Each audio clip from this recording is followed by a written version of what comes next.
안녕하세요. 업보를 천벌로 돌려받은 사람을 직접 봤던 여자입니다. 저희 엄만 이 사연 튜브의 애청자세요.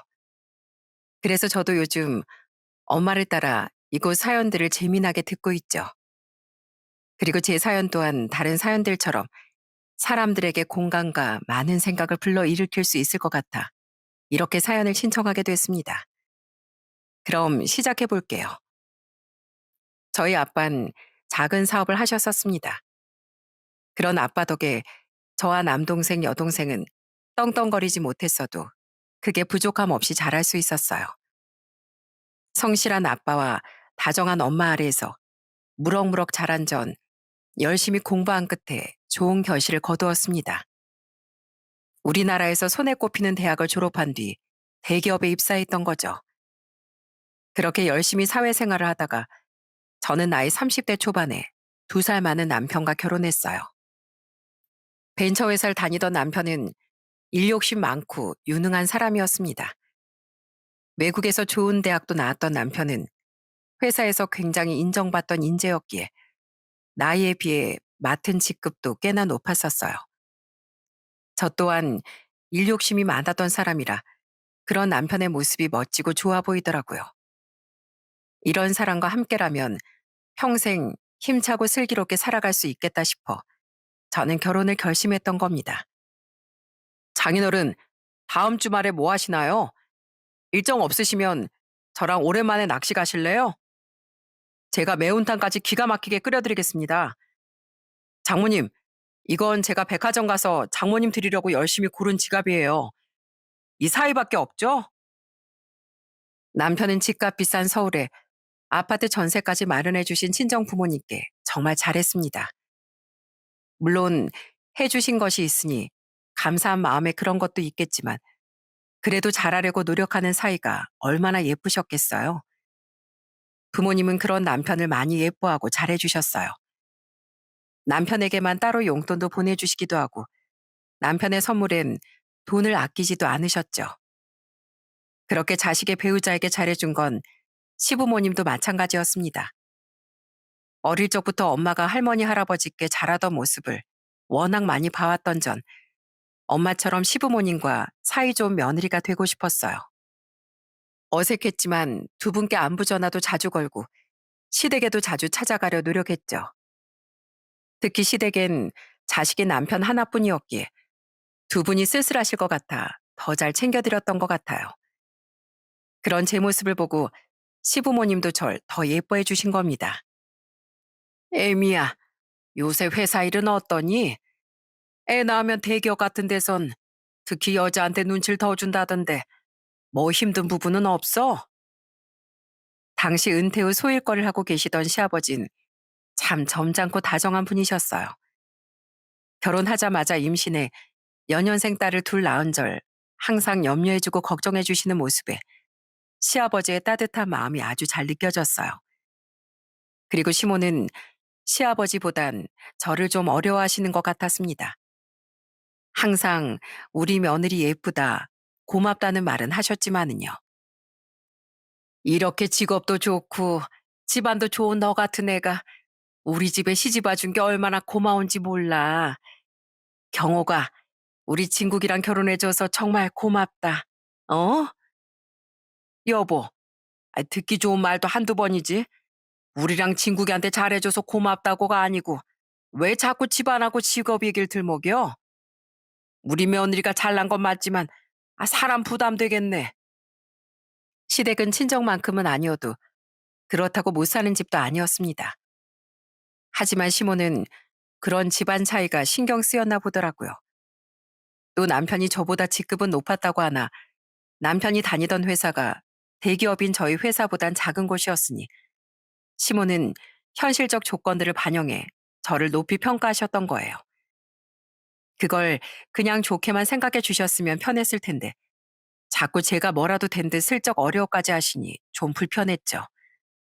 아무래도 시모가 직업이나 집안 등 현실적인 조건을 보고 사람들을 맺어주는 중매쟁이였다 보니 그런 부분들이 신경 쓰이셨던 것 같아요. 그래도 그런 부분만 빼면 저는 시모가 좋았습니다. 그때만 해도 시아버지처럼 제게 잘해주셨거든요. 이렇게 우린 결혼 후 양가와 정말 화목하게 지냈었죠. 여보, 나 이번에 중요한 프로젝트 맡아서 한동안 계속 야근할 것 같아. 매번 당신한테만 애들 보게 해서 정말 미안해. 한편 남편은 능력을 인정받은 만큼 회사에서 맡기는 일도 점점 많아진 것 같더군요. 남편은 결혼 후 계속 바빠졌습니다. 그 때문에 전 집안일도 아이들 육아도 거의 혼자 해내야 했어요. 선생님, 죄송합니다. 제가 오늘 갑자기 급한 야근이 생겨서요. 애들 금방 데리러 갈 테니까 조금만 기다려 주시겠어요? 정말 죄송합니다. 죄송해요. 저희 회사는 복지도 좋고 연봉도 좋은 만큼 아무래도 대기업이다 보니 일이 많았거든요. 그런데 남편이 저보다 더 바빴던지라 아이들의 어린이집 등원도 하원도 모두 제가 도맡아야 했어요. 어쩌다 한 번씩 남편이 애들을 데리러 갈 때도 있었지만은요. 제가 어느 정도로 힘들었었냐면 애들 낳고 남들은 그렇게 안 빠진다던 살이 오히려 임신 전보다 더 빠졌을 정도였어요. 여보, 나왔어. 오늘도 혼자 많이 힘들었지? 애들은 자? 걷어놓은 빨래는 내가 갤 테니까 이제 당신은 좀 쉬어. 항상 정말 미안해. 아니야, 내가 마저 할 테니까 당신 밥부터 먹어. 당신이 뭐 놀다 왔나 뭐? 휴, 여보, 난 진짜 집에만 오면 당신 덕분에 모든 긴장이 다 풀려. 너무 아늑하고 마음이 편해서. 여보, 내가 이렇게 노력하는 거 나 하나만을 위한 게 절대 아니야. 언젠간 우리 애들은 꼭 우리보다 훨씬 좋은 환경에서 자라고 공부하고 했으면 하는 마음 때문에 이렇게 죽자사자 노력하는 거야. 물론 당신도 꼭 호강시켜주고 싶고, 그때까지 조금만 참아주라. 항상 미안하고 고마워. 그래도 그땐 괜찮았습니다. 남편이 가족을 얼마나 진심으로 생각하는지 알고 있었으니까요. 남편은 힘든 몸을 이끌고 퇴근한 뒤엔 그냥 쉬라는데도 항상 제 어깨와 다리를 주물러주고 남은 집안일을 도와주려던 사람이었거든요. 저는 그런 남편을 믿고 항상 응원해줬습니다. 자꾸 바빠지는 남편을 최대한 배려해주면서요. 그리고 남편은 그렇게 뼈를 갈아 넣은 노력을 결국 인정받았습니다. 고작 30대 후반의 나이로 남편은 회사에서 최연소 임원으로 승진했거든요. 여보, 거봐. 내가 언젠간 해낼 거라 그랬지? 나 이젠 전보다 시간도 많아지고 연봉도 더 높아졌어. 축하해, 여보. 난 당신이 뭐든 이뤄낼 줄 알았어. 그 기쁜 소식에 우린 서로 얼싸안고 방방 뛰었습니다. 소식을 들은 친정 부모님은 무척이나 축하하며 남편을 백화점에 데리고 가셨어요. 그리곤 최고급 양복과 구두까지 무려 3벌을 맞춰주시더라고요. 기뻐한 건 시부모님도 당연히 마찬가지였습니다. 그런데 문제는 남편이 임원이 되고 시간이 조금 흐른 언젠가부터 시모가 점점 다른 모습으로 변해갔다는 거예요. 예, 애미야, 니들 요새 뭐 해 먹고 사니? 저희요? 그냥 찌개랑 밑반찬들 같은 거 먹고 지내죠. 갑자기 그건 왜요, 어머님? 예, 너 우리 애가 얼마나 중요한 일을 하는 앤데 그렇게 식사에 신경을 안 써. 내 그럴 줄 알았다. 그러니까 애 얼굴이 저렇게 수척해졌지. 우리 아들 정도 되는 남편 뒀으면 인터넷으로 영양가 있는 식단 공부도 좀 하고 음식도 더 배워야 하는 거 아니니? 네? 어머님, 혹시 제가 맞벌이 하고 있는 거 잊으셨어요? 저도 일 되게 많고 바빠요. 그래도 최대한 시간 내서 애들도 돌보고 밥도 하고 있는 건데 이 정도면 되게 열심히 하고 있는 거라고 생각해요. 원래 제게 항상 고맙다고 하던 시모는 언젠가부터 제게 남편에 대한 내조를 강요하더군요. 살이 빠지기는커녕 임원이 된 후 술자리가 늘어 살이 더 찐 남편을 보고 살이 빠졌다며 식단 운운을 하질 않나 운전석에 앉아오느라 바지가 좀 구겨진 남편을 보고 제가 살림을 엉망으로 한다고 하질 않나. 갑자기 왜 이러나 싶더라고요. 한 번은 대체 왜 이러시냐고 대놓고 물어봤었어요.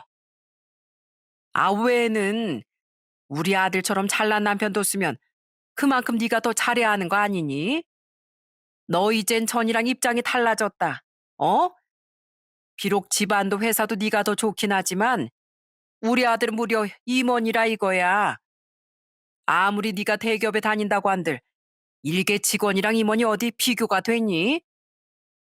그리고 우리 아들 정도면 난다 긴다 하는 강남 부잣집에서도 데리고 가고 싶어 할 사이즈다. 이거야.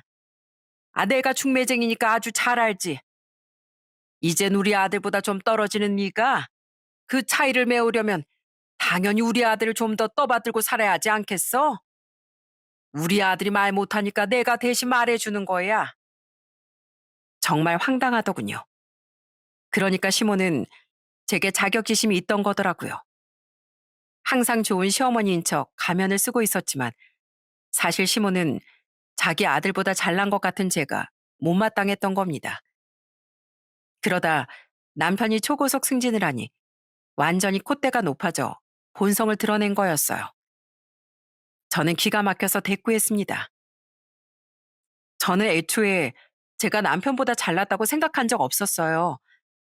어머님 혼자 그렇게 생각하고 절 불편해하셨던 거죠. 그리고 물론 제 남편이 잘나긴 했지만 저도 회사에서 욕먹고 어린이집에서 고개도 못 들면서 그런 남편 열심히 내조해줬어요. 그럼 저한테 오히려 고맙다고 하셔야 되는 거 아니에요? 근데 어떻게 태도가 이렇게 돌변하세요? 에미 말이 맞아. 당신 진짜 왜 이래? 추하게. 사람이 조건만 보고 처신하는 것만큼 없어 보이는 것도 없는 거야. 내가 저번부터 계속 그러지 말라고 했는데 왜 자꾸 억지 써가면서 에미를 못 잡아먹어서 안달이야? 미안하다 에미야. 저 인간 벌써부터 노망났나 보다. 시아버지가 그렇게 항상 제 편을 들어주시긴 했지만 시모는 제게 사과 한마디 없었어요. 이후로도 계속된 너무 달라진 시모 행동에 저는 시모가 너무 싫고 불편해졌어요. 그래도 시댁에 중요한 날이나마 갔던 건 제게 잘해주던 시아버지와 항상 제게 미안해하던 남편 때문이었죠. 그런데 멀쩡하던 남편마저 점점 변하기 시작하더군요. 남편은 회사에서 법인카드도 주고 대우도 달라지니 어깨가 완전 올라갔어요. 외식하자고? 좋지. 오랜만에 우리 삼겹살 좀 구워 먹을까? 저기 옆 동네에 우리 전에 자주 가던 곳 있잖아. 삼겹살? 격 떨어지게 무슨 삼겹살이야. 나 무려 회사 임원이야, 임원. 그런 데서 밥 먹다가 아래 직원들이라도 마주치게 되면 걔들이 날 뭐로 생각하겠어? 뭐? 무슨 삼겹살 먹는다고 격이 떨어져. 당신 요새 좀 허세가 심해진 것 같다. 옷도 신발도 다 명품만 사려고 하고 외식도 인당 10만 원 이하인 곳은 가지도 않으려고 하고 당신 벌이가 물론 늘었지만 우리 그 정도로 부자는 아니야. 아직 집 구매한 대출금도 남았는데 아낄 건 아껴야지. 그리고 회사 직원들 중에 당신보다 나이 많은 사람들도 많을 텐데 걔들이란 말은 좀 그렇다. 높은 자리에 있을수록 더 겸손해야 하는 것 같아. 당신 지금 나 가르치려고 들어? 하긴 이런 자리에 올라본 적이 없으니까 당신은 모르겠지. 내가 여기까지 올라와 보니까 말이야. 사람은 위치에 맞는 자세와 생활이 필요하더라고. 대출금이야 어차피 난 앞으로 계속 연봉 올라갈 건데 금세 갚겠지. 그리고 걔들이라고 하는 게 뭐가 어때서. 꼬우면 자기들도 임원하라고 해. 뭐 절대 불가능하겠지만 남편은 점점 수준에 맞지도 않는 사치와 허세에 찌들어갔습니다. 그리고 남편은 점점 생전 관심도 없던 골프를 배우러 다니질 않나. 고급 위스키와 와인 강의를 들으러 다니질 않나. 혼자만의 비싼 취미에 빠져 아이들과는 시간도 보내지 않더라고요. 인맥을 쌓는다, 접대를 한다 하며 하루 걸러 하루씩 술자리에 나가는 건 아주 일상이었죠. 여보, 그래, 다 좋아. 다 그렇다고 쳐. 근데 당신 그렇게 성공하려고 노력한 거 다 가족 때문이라며. 근데 이게 뭐야? 나는 고사하고 애들이랑 시간은 좀 보내야 할 거 아니야. 이젠 애들이 당신이 일찍 들어오면 어색해하기까지 해. 이게 당신이 말하던 행복한 미래야? 아니잖아. 아, 진짜. 돈 벌어다 주잖아, 돈. 돈이 있으면 그게 행복한 거지. 나 그동안 진짜 치열하게 살았어. 그럼 이제 나 하고 싶은 대로 좀 하면서 살아도 되지 않아? 저는 이건 아닌 것 같아 남편에게 잔소리를 계속하게 됐습니다. 하지만 남편은 나중엔 버럭 화까지 내며 제 말은 귓등으로도 안 듣더라고요. 게다가 남편은 어느 날부턴 자꾸 절 위아래로 훑어보기도 했어요. 그리곤 자꾸 사람을 이렇게 긁었죠. 전엔 그래도 꽤 괜찮아 보였는데 당신 이렇게 짜리몽땅했나? 주름도 엄청 생긴 것 같고. 뭐래? 당신도 키 작잖아. 나랑 차이 10cm도 안 나면서. 당신 왜 자꾸 사람 외모를 그렇게 평가해? 하지 말라고, 기분 나쁘다고. 정말 남편 때문에 스트레스가 이만저만이 아니었습니다. 게다가 남편은 자꾸 사업 타령까지 해댔어요. 내가 임원이 돼 보니까 뭐 대표도 못할 거 없겠지 싶더라. 우리 대표가 임원들한테 성과 내라고 얼마나 쪼는지 몰라. 능력은 내가 훨씬 나은 것 같구만. 여보, 나 이참에 아예 직접 사업체나 차려볼까? 장인어른처럼 작은 사업 말고 좀 제대로 말이야. 무작정 반대는 안 하겠지만 차근차근 구상부터 하고 진짜 미래가 있어 보이면 그때 다시 얘기해. 그리고 물론 당신도 잘난 사람이지만 그렇다고 다른 사람들은 당신보다 못하게 생각하는 거 그거 위험한 발상이야. 특히 사업 같은 거 차릴 땐 더더욱. 저도 회사 다니며 하청업체 거래처 등등 한두 번 상대해 본 것이 아닌데 사업적 지식이 전혀 없었겠습니까? 저는 돈을 생각해 현실적으로 얘기했던 건데 남편은 그런 제게 불만을 품더라고요. 그냥 남편은 대표가 마음에 안 들어 무작정 아무 사업이나 벌리고 싶어 했거든요. 그러더니 친정에 갔던 어느 날엔 친정 아빠께 대놓고 사업 자금을 부탁하지 않겠어요? 정말 기함을 했습니다. 하지만 남편의 엉성하고 부족한 사업 계획을 들으신 아빠는 딱 잘라 거절하셨어요. 장인으로서 자네에게 선물 사주고 용돈 주는 것쯤은 얼마든지 좋은 마음으로 할 수 있어. 하지만 이런 사업적 얘기라면 다르네. 딱 봐도 불안해 보이는 그런 사업에 난 투자할 수도 없고 자네랑 우리 딸 돈으로 시작한다고 해도 반대할 걸세. 아빠도 사업하는 분인데 그런 비현실적인 일에 투자를 하지 않겠다는 건 당연한 일 아니겠어요? 하지만 남편은 그날 이후 친정 부모님께 단단히 삐졌더라고요. 그 뒤론 친정에 가려고도 하지 않았죠. 부모님은 그런 애 같은 남편의 행동을 괘씸해하셨어요. 저는 그런 두 분께 죄송해하며 남편과 계속 다툼을 벌였습니다. 당신 우리 부모님한테 돈 맡겨놨어? 아니잖아. 근데 사업자금 좀 안 대줬다고 이렇게 버릇없게 굴 거야? 철 좀 들어. 어째 사람이 갈수록 못나게 변해가냐? 임원이 됐으면 뭐해? 정신 연령은 거꾸로 퇴화하고 있는 것 같은데. 사람 무시하지 마. 이 나이 이렇게 초고속 성공까지 한 내가 어련히 생각이 없었겠어? 가족이면 그냥 다 믿고 응원해줘야 하는 거 아니야? 당신도 장인 장모님도 말로만 날 응원한다고 했던 거야. 실제로 믿지도 않았으면서. 대화도 말이 통하는 사람과 하는 거지. 남편의 너무 이른 성공은 도리어 남편을 이상하게 망쳐놓은 것 같더군요. 그렇게 남편과 계속 사이가 안 좋아지게 되니 남편은 집에 나에 잘 붙어있지도 않게 됐어요. 맨날 밖에서 뭐 한다, 술 마신다 하면서요. 저는 이게 부부가 맞나 싶어 진지하게 남편과의 관계를 다시 생각해보게 됐습니다. 남편도 시모도 이제 너무 지쳤으니까요. 그렇게 남편이 승진한 지 3년이 지났던 어느 날, 전 친구에게서 경악할 문자를 하나 받게 됐습니다. 경호가, 이 사람 네 남편 아니야? 그 친구는 남편과 제가 사이가 좋았을 때만 해도 1년에 한 번씩은 부부 모임을 했던 친한 사이였어요. 그런데 그 친구가 이런 문자 내용과 함께 사진 하나를 보낸 거예요. 친구가 보낸 사진 속엔 남편이 웬 명품으로 온몸을 휘감은 여자와 레스토랑에 앉아 다정하게 손깍지를 끼고 있더라고요. 놀라서 곧장 친구에게 전화한 전 친구의 말을 듣고 불길한 느낌에 휩싸였어요. 역시 맞지? 나 중요한 지인들이랑 식사하러 밖에 나와 있는데 왜 레스토랑 창가에서 네 남편이 저러고 있더라고. 와인까지 마시고 있던데? 우선 움직여야 해서 사진만 찍어서 너한테 보낸 거야. 이게 무슨 일이니 대체? 세상에 참 믿을 놈 없다. 그 친구 또한 2해 전 남편의 바람으로 인해 이혼했었습니다. 그랬으니 더더욱 경악하며 제게 남편의 사진을 보냈던 거죠. 친구는 충격을 받은 제게 과거 자신이 남편 바람 증거를 잡을 때 의뢰했었다는 심부름센터 연락처를 알려줬어요. 저는 그런 친구 덕에 초조한 마음으로 남편의 뒷조사를 의뢰할 수 있었습니다. 그 결과는 예상보다 훨씬 충격적이었어요. 이진국 씨는 반년쯤 전부터 바람이 난 게 맞는데요. 그 상간녀를 이진국 씨한테 소개시켜준 사람이 바로 강경옥 씨 시어머니더라고요. 그쪽 집안 부모도 이진국 씨가 유부남인 걸 다 알고 있고요.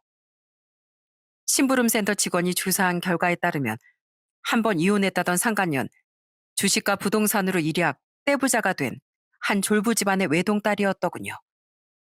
직장도 없이 혼자 운동과 취미생활을 하며 태평하게 지내던 여자였죠. 그리고 그 여자를 남편에게 소개시켜준 장본인은 바로 시모였던 거예요. 중매쟁이였던 시모는 직접 저보다 훨씬 나은 새 며느리감을 고르고 골라 남편에게 소개시켜줬던 겁니다. 멀쩡한 유부남인 자기 아들에게 여자를 소개시켜준 시모나 남편과 상간녀나 심지어 그 상간녀의 부모까지 정말 제정신인 사람이 없었어요. 정말 엄청난 배신감에 제 2손이 부들부들 떨렸어요. 그리고 직원과의 통화를 끊고 모든 증거까지 전송받은 전 남편을 곧장 시댁으로 호출했죠. 당신이 지금 술을 처먹고 있는지 골프를 치고 있는지 모르겠는데 이 전화 끊자마자 당신 부모님 집으로 튀어와. 무조건 와. 안 오면 이따 집에서 머리털 다 뜯어놓을 줄 알아.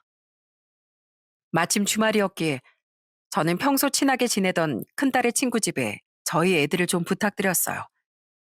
소고기 세트까지 사다 드리면서요. 그리곤 곧장 시댁으로 향했더니 불안한 표정의 남편이 이미 도착해 있더라고요. 아마 제 목소리가 너무 좋지 않았으니 자기도 찔리는 게 있었던 거겠죠.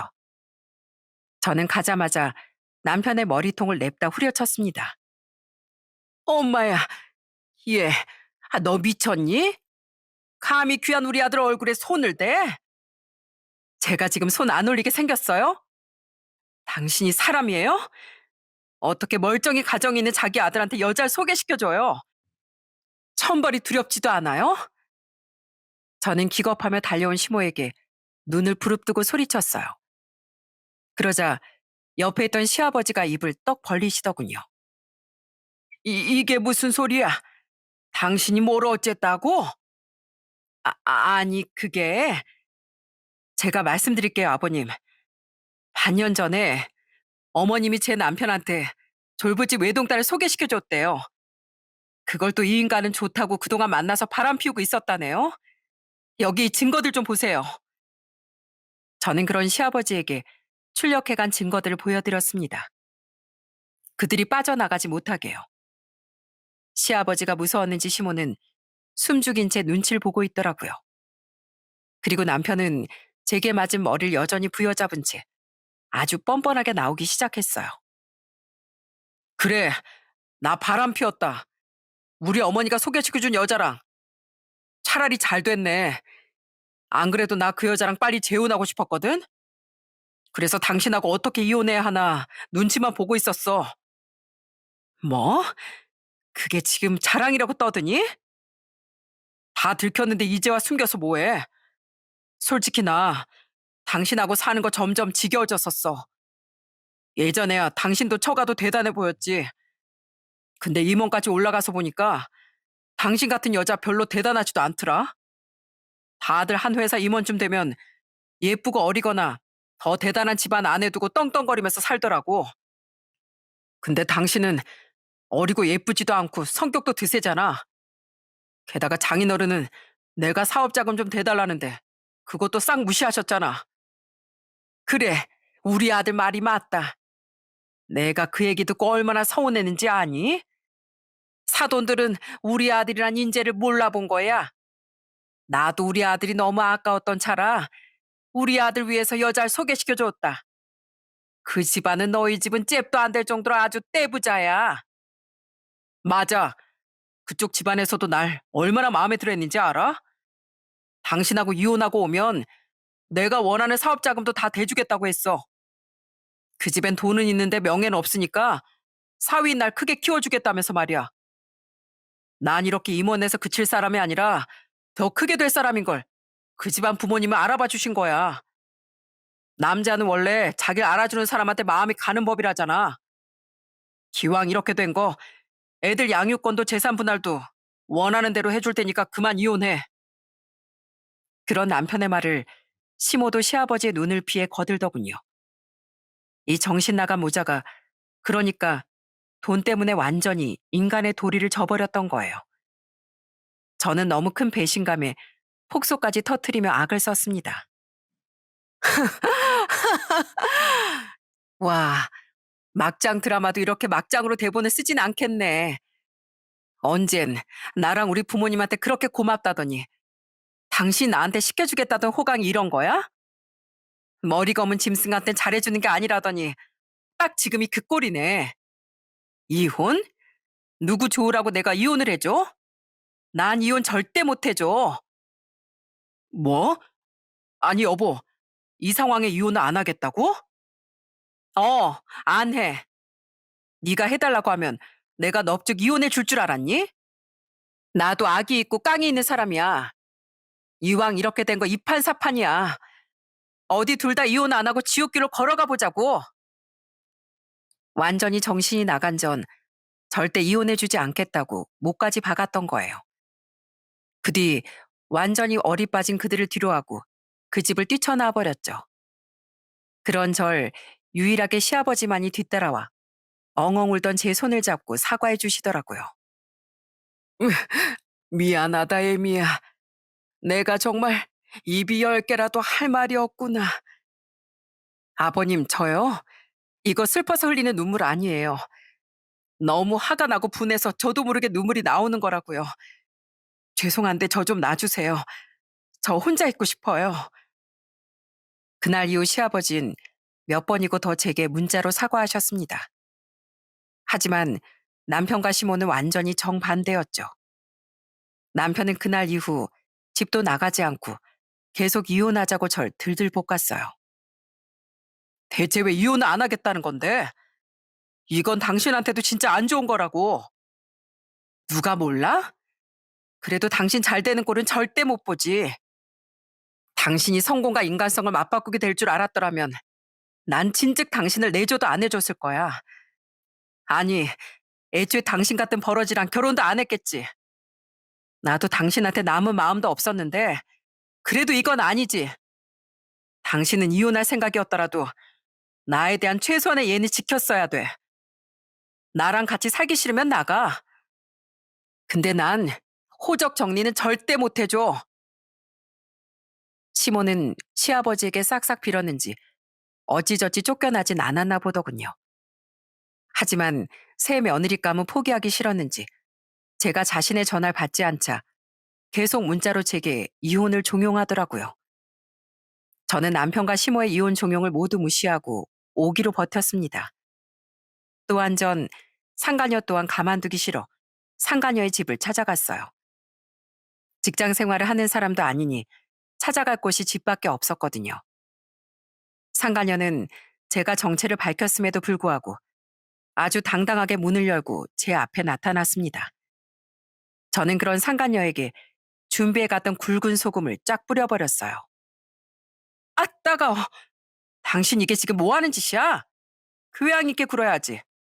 하긴 이런 여자였으니 진국 씨가 새 아내감을 찾았던 거겠지만 확 주둥이를 찢어버릴까 보다. 어디서 뚫린 입이라고 말을 함부로 해? 야, 넌 그렇게 교양 있어서 가정 있는 남자랑 선보고 바람 피우고 다녔냐? 아줌마, 아저씨, 그쪽들은 생각이라는 게 없어요? 어떻게 자기들 딸을 유부남과 만나도록 그냥 내버려둬요? 저는 상간녀와 놀라서 뒤늦게 달려나온 상간녀의 부모에게 삿대질을 하며 소리쳤습니다. 하지만 역시나 그들은 보통 뻔뻔함이 아니더군요. 상간녀의 부모는 저를 계속 노려봤고 상간녀는 소금을 털어내며 이러더라고요. 야, 너 같은 서민이 뭘 알겠니? 원래 목적을 위해선 물불을 가리지 않아야 크게 될 수 있는 거야. 난 진국 씨처럼 능력 있는 새 남편이 필요하고 진국 씨 나처럼 돈 있는 집안 여자가 필요한데 니까짓 게 무슨 장애물이 될 수 있겠어? 부부가 이혼하고 그럴 수도 있는 거지. 넌 우리 사이에 낀 회방꾼 그 이상도 이하도 아니니까 그만 추하게 버티고 이만 이혼해. 그렇게 남자 보는 눈이 없으니까 네가 이혼당한 거야. 너, 네 전 남편이 무려 5달이 걸쳐서 이혼했다며? 근데 또 바람기가 탑재된 인간을 골랐니? 조강 지쳐버리고 당당하게 바람 피운 인간이 너랑 결혼한다고 바람을 또 안 피우겠냐? 근데 어쩌냐? 어차피 난 너한테 능력 있는 새 남편 만들어줄 생각이 전혀 없거든. 어디 끝까지 상간녀로 한번 남아봐, 이 더러운 여자야. 너도 네 부모도 언젠가 두 눈 편히 눈도 못 감을 거야. 그렇게 끝까지 미안한 기색도 없던 그 여자와 그 부모를 보니 분해서라도 더더욱 이혼해주기가 싫더라고요. 그게 절 위한 행동이 아닌 건 알고 있었지만 스스로를 좀먹고 있는 건 생각도 못할 정도로 그때 저는 악만 남아 있었어요. 그렇게 오기로 버티며 살아도 사는 것 같지 않게 살던 얼마 뒤 저는 충격적인 사실을 알게 됐습니다. 당시 남편은 한동안 이혼하자고 귀찮게도 안 굴고 굉장히 힘이 없어 보였거든요. 한 번씩 막 배도 부여잡고 있거나 화장실에 가서 구역질을 하는 모습도 보였죠. 그러던 어느 날 남편은 평소보다 더 축 처진 모습으로 집에 들어오더군요. 그리곤 잠시 서재에 들어갔다가 통화를 하려는지 베란다로 나가더라고요. 그때 전 찾아볼 것이 있어 잠시 서재에 들어갔습니다. 그리곤 남편 책상 위에서 웬 종이를 발견하게 됐어요. 평소 같았으면 신경도 안 썼을 텐데 이상하게도 그날은 그 종이를 펼쳐보고 싶더군요. 그렇게 종이를 펼쳐본 전 두 손으로 입을 틀어막고 말았어요. 이게 뭐야? 암? 그건 바로 남편이 위암 3기 판정을 받았다는 진단서였습니다. 그러니까 남편은 그날 병원에서 이런저런 검사 끝에 위암 판정을 받고 왔었던 거더라고요. 그제야 전 그동안 왜 남편이 그렇게 힘이 없었는지 깨닫게 됐어요. 남편은 아주 예전에도 헬리코박터균 때문에 위염까지 생겼었거든요. 그래서 약을 먹었어야 했는데 남편은 귀찮다며 약도 먹지 않고 술까지 마시고 다녔었어요. 저와의 사이가 나쁘지 않았었을 때 남편은 건강검진을 해도 내시경은 무섭다며 기본 검진만 받았었죠. 수명 내시경 받다가 영영 못 깨어난 사람도 있대. 그렇다고 비수면은 무서워서 절대 못하겠어. 그렇게 건강을 방치한 결과 남편은 이런 무서운 결과를 낳았던 거예요. 충격을 받은 전 작게 말소리가 들리기에 베란다로 통해 있던 서재의 창문을 아주 살짝 열어봤습니다. 남편은 베란다에서 친구와 통화하는 것 같았죠.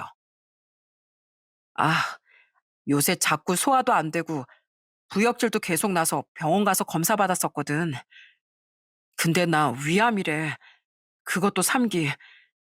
나 암 걸렸다고 하면 세연이네 집안에서 분명 싫어할 것 같은데 이걸 어찌하나 모르겠어. 아, 그러니까 진즉 집사람한테 이혼 도장 받아냈어야 하는 건데 이러다가 나 재혼 못하는 거 아니겠지? 아, 근데 나 설마 크게 잘못되진 않겠지? 위암 3기 5년 생존율이 그래도 40%는 된다는데 설마 내가 일찍 저 세상 가게 하겠어? 남편은 친구에게 미래에 대한 걱정과 함께 현실 부정 중이더군요. 저는 그 이상의 내용은 궁금하지도 않아 다시 창문을 닫았어요. 그런데 그때 시모에게서 전화가 걸려오더라고요. 제가 자신의 전화를 받지 않을 걸 알고 있을 텐데 왜 전화를 걸었나 싶다가 저는 그냥 전화를 받았습니다. 그날은 왠지 그러고 싶었거든요. 그때 시모는 제가 전화를 받은 사실에 좀 놀라는 것 같더니 이내 냉랭한 목소리로 이렇게 말했어요. 네가 귀신같이 돈 냄새를 맡았구나. 나 너한테 중요하게 할 말이 있거든. 통화로 할 얘기는 아닌 것 같고 잠깐 1대1로 만나서 얘기 좀 하자. 시모는 뭔가 돈 얘기를 하려는지 절 밖으로 불러냈습니다. 그렇게 시모를 만나러 가보니 시모는 딱딱한 목소리로 아주 고마운 제안을 하더라고요. 더 이상 시간 끌었다간 우리 아들이 좋은 혼처를 놓칠 것 같다. 그래서 내가 아예 단판 지으려고 널 불렀어. 너 우리 아들이랑 이혼 안 하겠다는 거 앞으로 우리 아들이 계속 벌어올 돈 때문이지? 뭐 눈에 뭐만 보인다고? 제가 그깟 돈 때문에 이러는 것 같으세요? 대답하기도 귀찮으니까 그냥 그렇다고 생각하시던죠. 내가 그럴 줄 알았어. 내가 너 이혼한다고 하면 2억 정도 위자료 삼아서 그냥 주마. 그 정도면 너한테도 남는 장사 아니겠니? 그러니까 그 돈 받고 그냥 이혼해. 더 바랄 생각은 마라. 그게 우리 집 형편에 해줄 수 있는 전부니까. 우리 아들이 새 처가에 들어가면 앞으로 2억쯤은 껌값일 텐데 그 정도는 내가 우리 아들 위해서 그냥 투자하는 셈 치마. 시모는 제게 남편과 이혼하는 조건으로 2억을 제시한 겁니다. 저는 그런 시모에게 픽 웃어 보였어요. 그리곤 잽싸게 말했죠. 그래요? 그럼 보내세요. 지금 당장이요. 그럼 이혼할게요. 진짜지? 나 녹음한다. 네, 녹음하세요. 그리고 저도 녹음할게요. 나 김옥선은 내 아들 이진국이 바람핀 일에 대한 위자료로 며느리 강경옥에게 2억을 준다 하고 말씀하세요. 망설임 없는 제 대답에 시모는 두 눈이 휘둥그레지더군요. 그리곤 제 마음이 변할까봐 무서웠는지 정말 서로 녹음을 마친 뒤 제게 2억을 보내주더라고요. 너 나중에 딴소리하기 없기다. 안 그럼 나 소송 걸 거야. 네, 제가 딴소리 왜 하겠어요? 2억 잘 받았고 이혼도 가자마자 곧장 한다고 할게요. 그리고요, 어머님, 저 가고 나서 이것 좀 꼭 보세요. 꼭이요. 돈도 받았겠다. 기왕 이혼하기로 한 거. 구구절절 얘기하며 지체할 것이 뭐가 있겠습니까? 저는 만족스러운 표정으로 자리에서 일어났어요. 그리고 처음부터 시모에게 보여주려던 남편의 암 진단서를 시모에게 건넨 뒤 어리둥절해하던 시모를 뒤로하고 자리를 벗어났죠. 남편의 암 사실을 알았을 때 저는 남편이 천벌을 받았다고 생각했어요. 그렇게 하늘이 저 대신 엄벌을 내려준 걸 목격했으니 제 아내 악이 좀 씻겨 내려가더라고요. 이젠 더 이상 남편 옆에 붙어 있어 봐야 뭐 좋은 꼴을 더 보겠나 하는 생각이 들었습니다. 그 와중에 시모가 돈까지 준다니 예, 감사합니다 하고 저는 그 돈을 받았던 거예요. 시모는 제가 간 뒤 진단서를 보고 기절초풍을 한 모양이더라고요. 제가 집에 돌아오자마자 얼마 안 돼요. 혼비백산이 된 시모가 저희 집으로 달려왔거든요. 시모는 저희 집에 오자마자 남편을 붙잡고 오열하기 시작했어요. 아, 친구가 너 진짜 위암 판정 받았니? 어? 이거 거짓말이지? 애미가 네 진단서를 나한테 주고 갔는데 이거 그냥 제가 나 골리려고 그런 거지? 어? 어떻게 집사람이 그걸 당신 안 그래도 진단서가 없어졌다 했더니 당신이 가져갔던 거였어?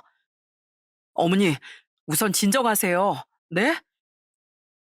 그럼 진짜 네가 암이란 말이야? 아유, 아이고 조상님.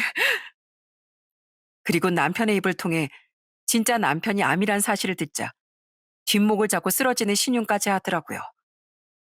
남편은 놀라서 그런 시모를 부축하며 원망스러운 듯 제게 소리쳤습니다.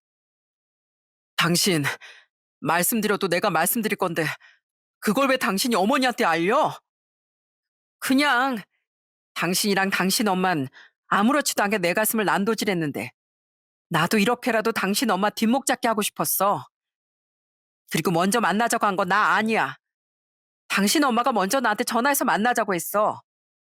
2억 줄 테니까 당신이랑 이혼하라던데. 그래서 바로 그 돈 받고 이혼하겠다고 했지. 뭐? 2억을 받았다고? 저는 그런 남편에게 놀리듯 비아냥댔어요. 남편은 놀라서 입만 뻐끔댔고요. 그리고 남편의 부축을 받고 일어난 시모는 절 잡아먹을 듯 악을 쓰더라고요. 야, 이 악마 같은 거사. 너 우리 아들 암 걸린 게 아무렇지도 않아? 그걸 나한테 숨기고 2억까지 받아 처먹어? 절 배신한 인간 위에 제가 그럼 눈물이라도 흘려야 돼요? 전 예전에 이 인간한테 술 좀 그만 마셔라, 내시경 좀 받아라 몇 번이나 화까지 냈었어요. 그걸 싫다고 거절한 사람은 이 인간이라고요. 그리고 이 인간 암 걸린 거랑 이혼이랑 상관 있어요? 그거랑 그건 별개죠. 너 내가 약 올라서 안 되겠다. 당장 그 돈 다시 돌려줘. 싫은데요? 이미 서로 녹음까지 다 했잖아요. 그 돈은 남편이 바람핀 일에 대한 위자료로 어머님이 저한테 주는 거라고요. 정 돌려받고 싶으면 소송이라도 걸어보던가요. 뭐 소용 없겠지만요. 어머니, 우선 어머니 이러다 진짜 쓰러지겠어요. 어머니 혈압도 있으시잖아요. 우선 집에 모셔다 드릴게요.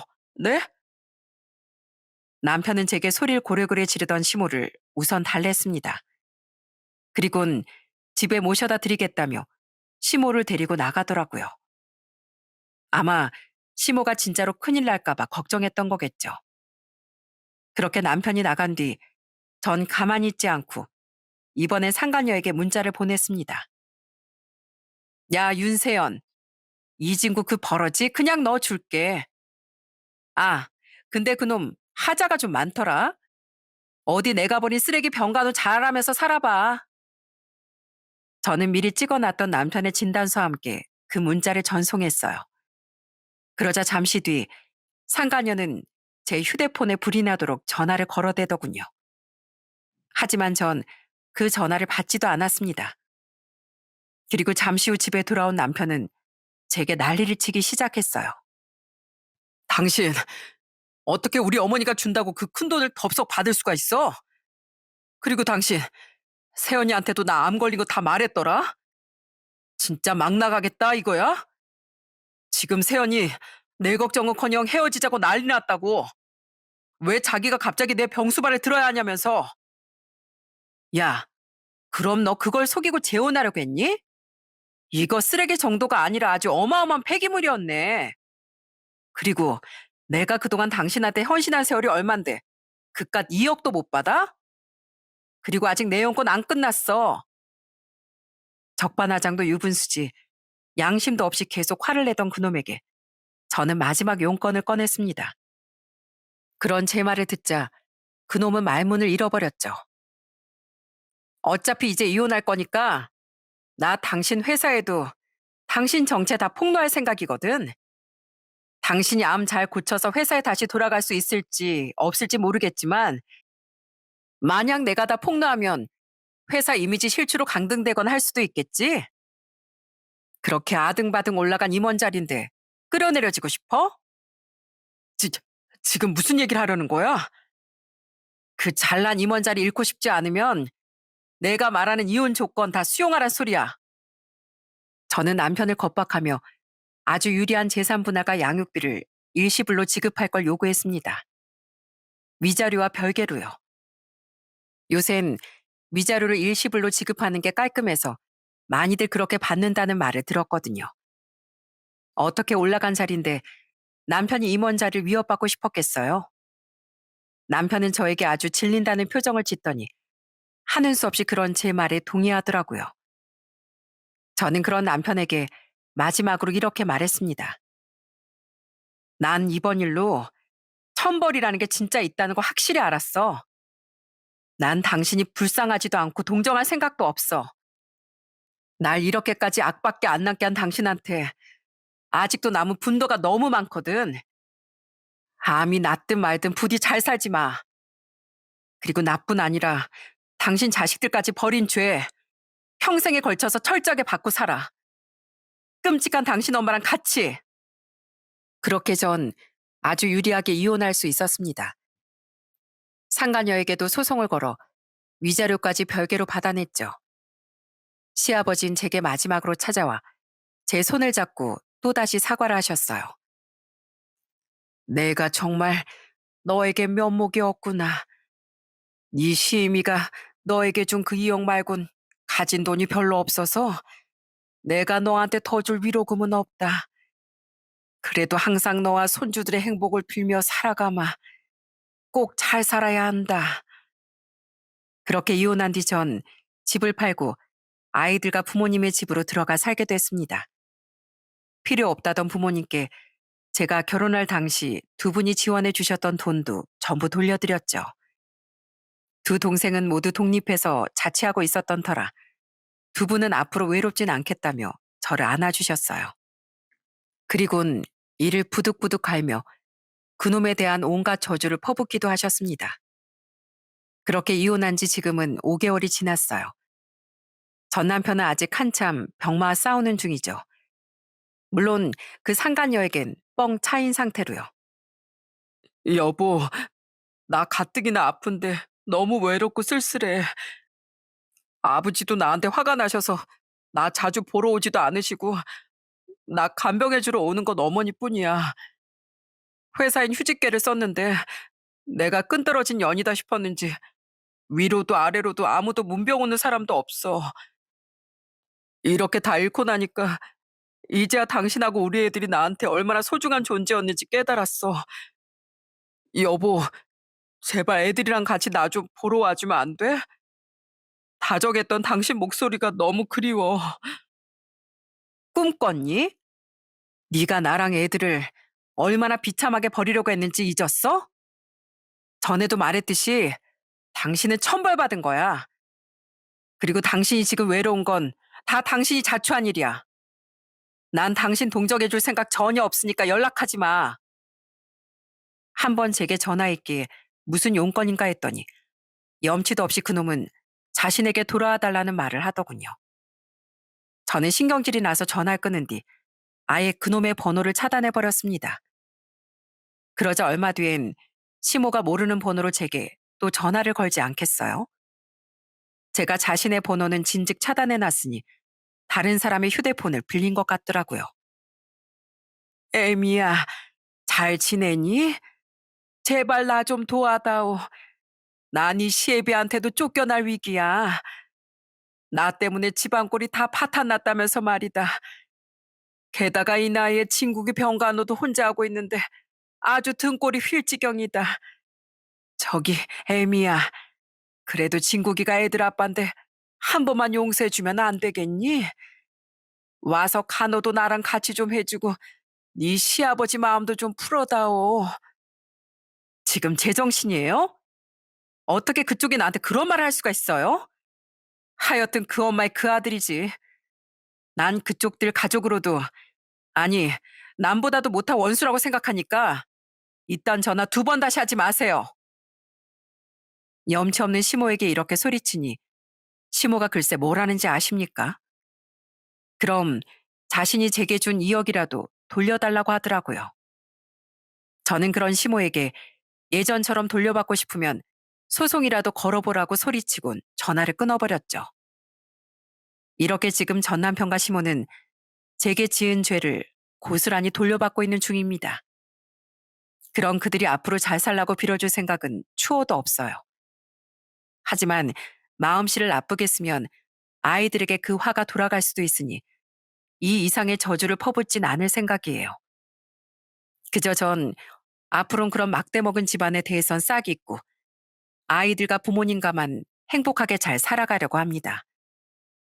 제일 처음 말했듯 전 요즘 엄마와 함께 이곳 사연들을 많이 듣고 있는데요. 듣다 보면 저처럼 남편에게 배신당하기도 하고 시댁에서 힘든 일을 당한 분들도 많은 것 같더라고요. 물론 남녀 바뀌어서의 경우도 많고요. 그렇게 참고 인내하다 끝내 현실적으로 시원하게 한 방 먹이고 챙길 것도 야무지게 챙기신 사례들을 듣다 보면 제 속이 뻥 뚫리는 느낌이 들곤 했습니다. 제가 전 남편과 이혼하기 전에 이 채널을 알았더라면 조금 더 빠르고 현명하게 대처할 수 있었을 텐데 하는 아쉬움도 들기도 하고요. 그만큼 전 사연들을 들으며 인생을 많이 배우고 있답니다. 그런 일은 없어야겠지만 만약 여러분께서도 이곳 사연들과 같은 일이 생긴다면 절대 그냥 당하지 말고 주위의 조언, 도움을 받아 또 이곳에서 들었던 몇몇의 현실적인 사례들을 추가로 참고해 반드시 되갚아 주셨으면 좋겠습니다. 날 괴롭힌 그들이 언젠간 땅을 치고 후회할 수 있도록요. 내 가슴에 응어린 내 자신이 풀어줘야 하는 거니까요. 그럼 전 이만 이야기를 마쳐보겠습니다. 끝까지 들어주셔서 정말 감사합니다.